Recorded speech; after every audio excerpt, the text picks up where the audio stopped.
From the start, the parents of OnlyFans star Courtney Clenny played a key role in the unfolding saga surrounding her tumultuous relationship with Christian Obuseli and the tragic incident that culminated with him dead and Courtney in an interrogation room, later to be charged with his murder.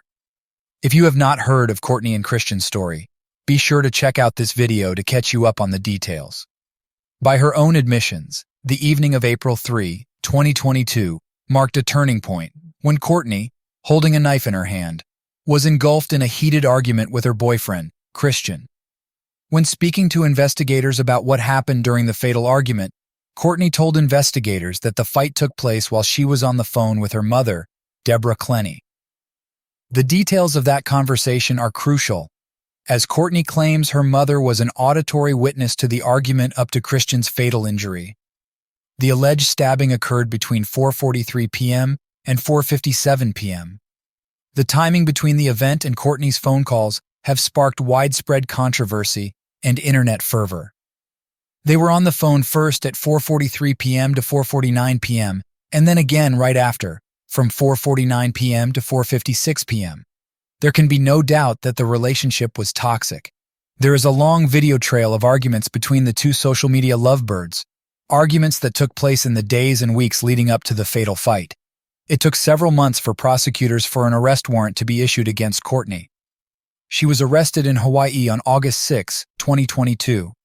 Adding another layer to the narrative, Deborah and her husband Kim Clenny have now also been arrested, charged with unauthorized access to a computer, a third-degree felony in Florida. They have since bonded out. As we delve into this complex web of relationships and legal intricacies, one question looms large. Is Deborah's statement to investigators consistent with her daughter's account of the fateful night? Join us as we listen in on Deborah's phone conversation with detectives on the evening of the fight, April 3, 2022, 9:04 p.m., towards the tail end of Courtney's interrogation.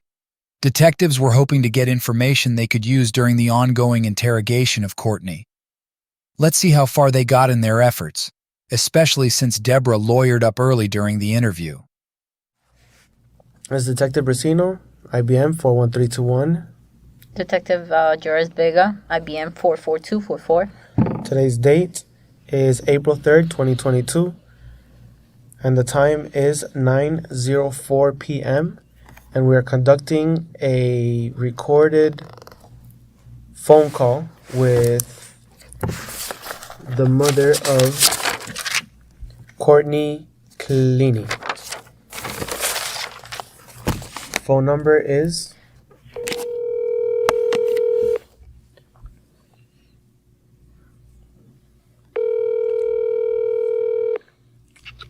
Hello? Hi, Mrs. Clenny. It's me, Detective Joris. Yes. Yes, I'm here in the line with the lead detective on this case, Detective Germain Briseño. Okay. He's also listening to this call, and this call is actually hello? I'm sorry, this call actually what? Yeah, this call is actually being recorded as well, okay? Okay. And I just wanted to verify your name and last name.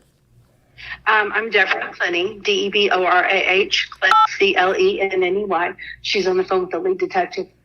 She has the lead detective on the phone also, Detective Joris. Okay, yes, I'm here. So I was talking to Courtney. Uh-huh. She told me that she was on the phone with you when part of this incident was going down. Yes, she was. So around what time was it that you guys were on the phone? You know what? I looked on my records a little bit ago, so let me look back and see exactly what time that was. Okay. Let's see. It looks like she called me at first at 3:43, and we talked till about two different phone calls. Talked till about 3:56. That's what it looks like, but I'm not 100% sure. Okay. And what was she telling you when she called you? She was telling me that he was not leaving, that she kept, I heard her saying, "You lied, just get out, just go, go away. I'd actually been out there for 6 days trying to get rid of him. What was it that she said that you lied? What? She was saying you're lying. And he was saying, I'm not lying. But I really don't know what the whole thing was about. I didn't know he was there. I thought he was gone. I had been there for 6 days. When I got there, he left, but he didn't actually leave. He kept hanging around the apartments. Evidently somebody in the apartment complex was letting him, like, hang around, take showers downstairs, sleep in the cabanas. I told him to go. And he was supposed to go get a hotel or something. And he said he was going to get a hotel, but apparently he did not. He just hung around that whole 6 days. I guess he was waiting for me to leave so he could come back. Yeah. Because I thought he left successfully. Although we kind of knew he was hanging around and we were trying to get him to go away. But I thought he left, but apparently just about as soon as I left, he came back. And when you came down for 6 days, that was because there was another incident that had occurred, correct? That was because, actually, it wasn't really an incident. She was just trying to talk to me on the phone. Okay. And he was following her everywhere. He was living with her. Yeah. And he was following her all around the apartment. And she was just like, Christian, just let me talk to my mom. And he was following her. He wouldn't let her talk. And she was crying. She goes, Mom, I feel trapped.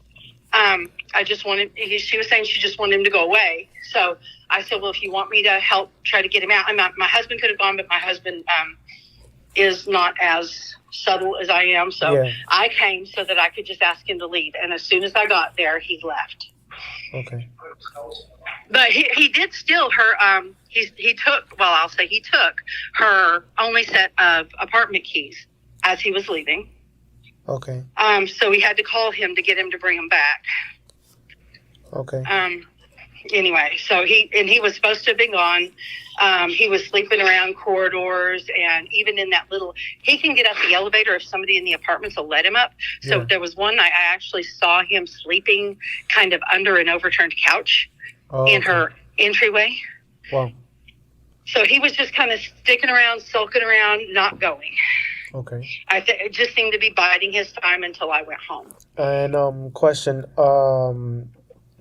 what do you know about their relationship, like the past about the relationship? What can you tell me about it? Well, I mean, I know that she, had hoped that he was the one, but it was very apparent early on that he was not good to her, that they fought a lot. When I was there this past week, I noticed several sets of bruises on her arms. I noticed bruises on her legs. I know that a couple of weeks ago she said that he pushed her against a wall. Yeah. I do know that she has hurt him in the past also. I think that he just keeps on. You said you noticed bruises on her legs, her arms, and what else? This is Kim Clenny, the husband, Courtney's father. Yes. The attorney just arrived, so I guess if you have any questions, I guess he wants to be involved on those. That's fine. Yeah, so he just walked in the entrance. He's there, so you're aware of that. We're happy to talk to you as long as he, Yeah, that's fine with me. Is he there already, or? He just texted me a photo. He said, I'm at the entrance. He texted me a photo of your...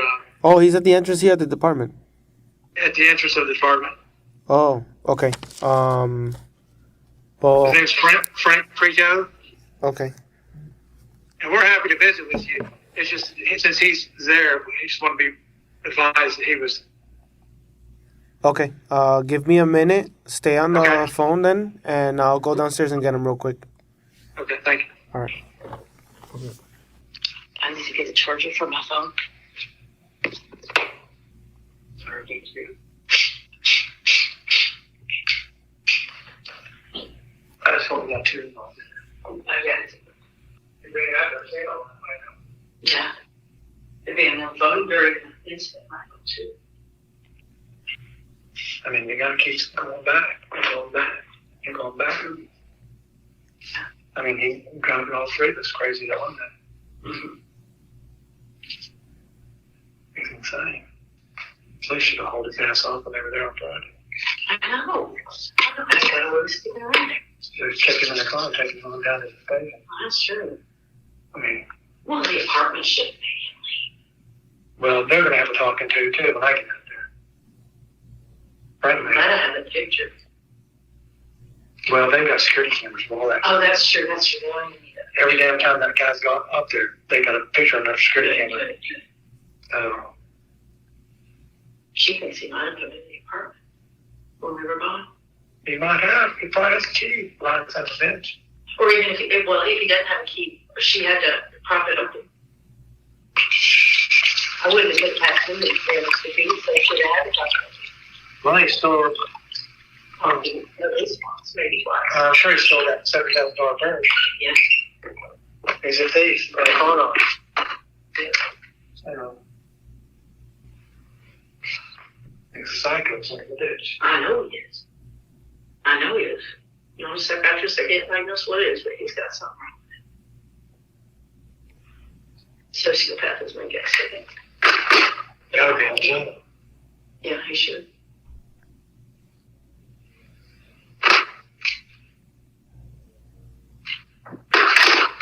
Well, the reason I think sociopath is that he charms everybody around. He didn't charm me. I knew his last ambitions. Well, yeah. Well, you know, I didn't really charm either, 2 months. but I was willing to give him a chance. You know what I mean?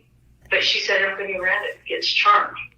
Well, Because I he was, uses their names over and over and over. well, that annoys me. I know, me too. And then I see through all that shit. I say he's a con artist. Month two, probably. Yeah. She should have listened. I should have listened. I know. I just didn't know. Hey, how are you? Yeah. Thank you. What's that? How are you? Detective Juris. Hey. Okay. Hey, yeah, we spoke. yeah. Thank you so much. I appreciate you. What? Is that What's that? mom or I don't even know. They're both What's there. her name?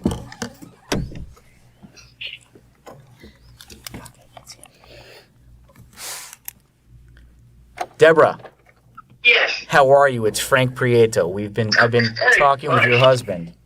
Yeah, this is my husband. I'm Deborah's cousin Kim. Thank you.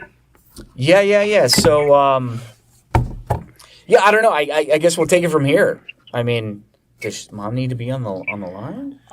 No, well, we're just getting... If you need some history from mom, I'm fine with that.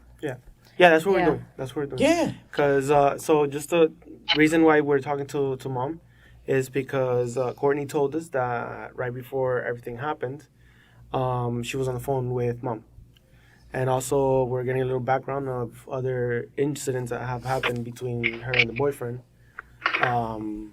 since pretty much the start of the relationship, if I'm correct. Right, Deborah? Well, I really don't know when. Yeah.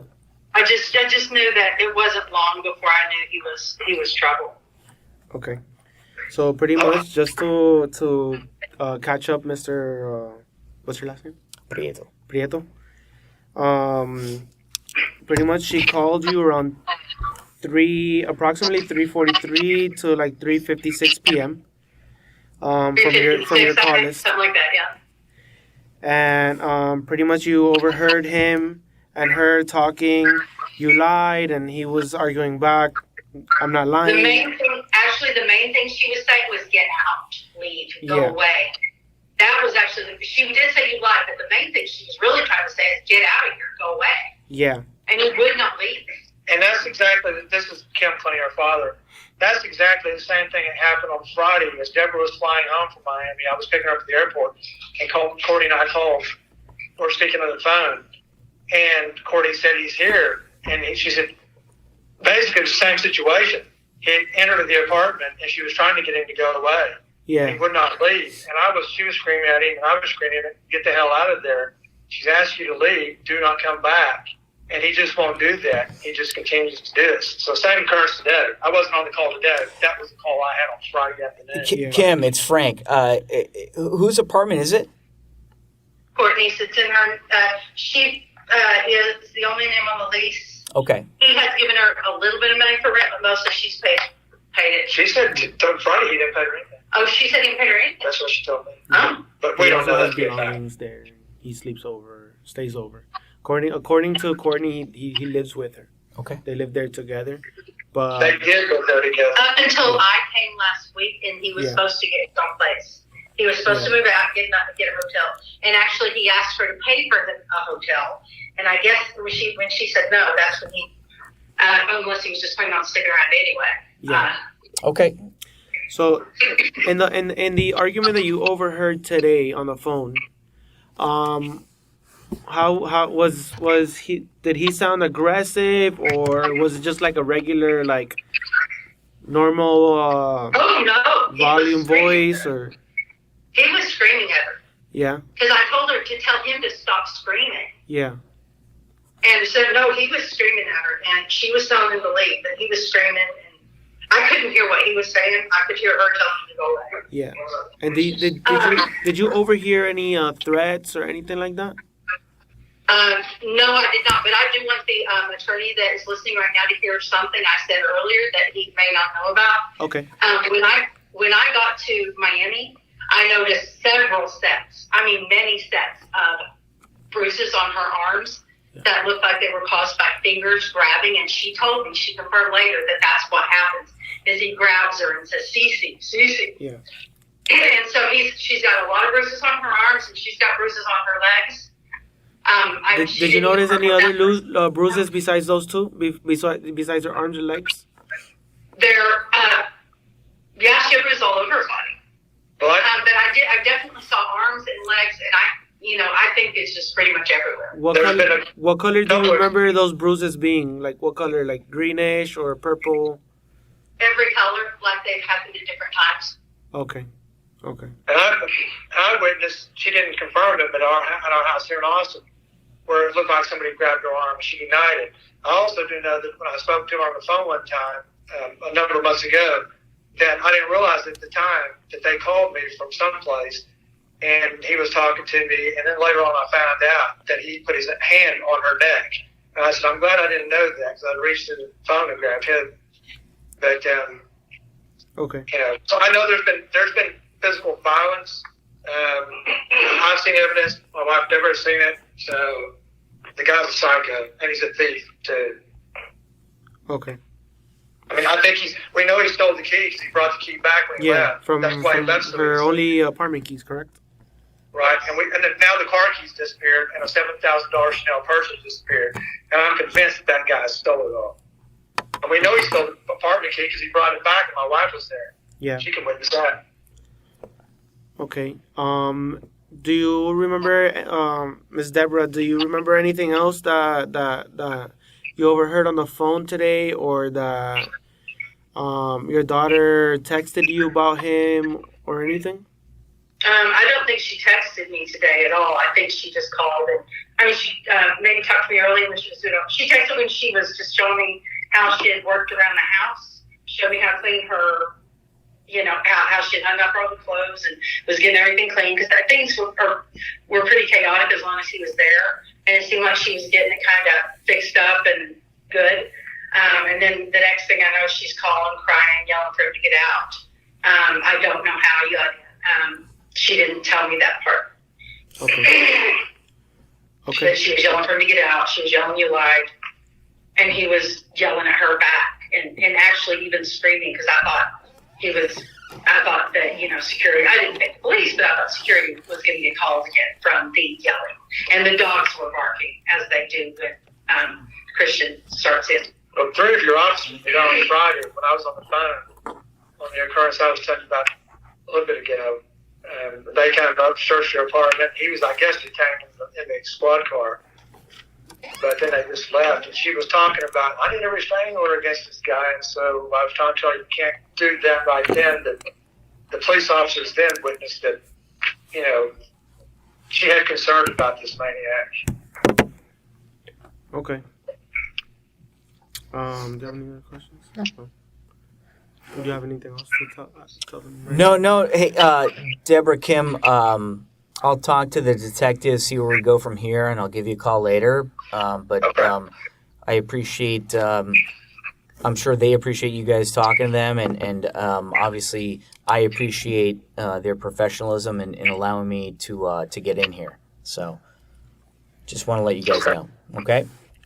Let me see. Kim's phone has a better speaker on it, so you might try his number next time. Yep, you got it. Okay. All right. Okay. Thank you. Okay, guys. Thank you. That will conclude the interview.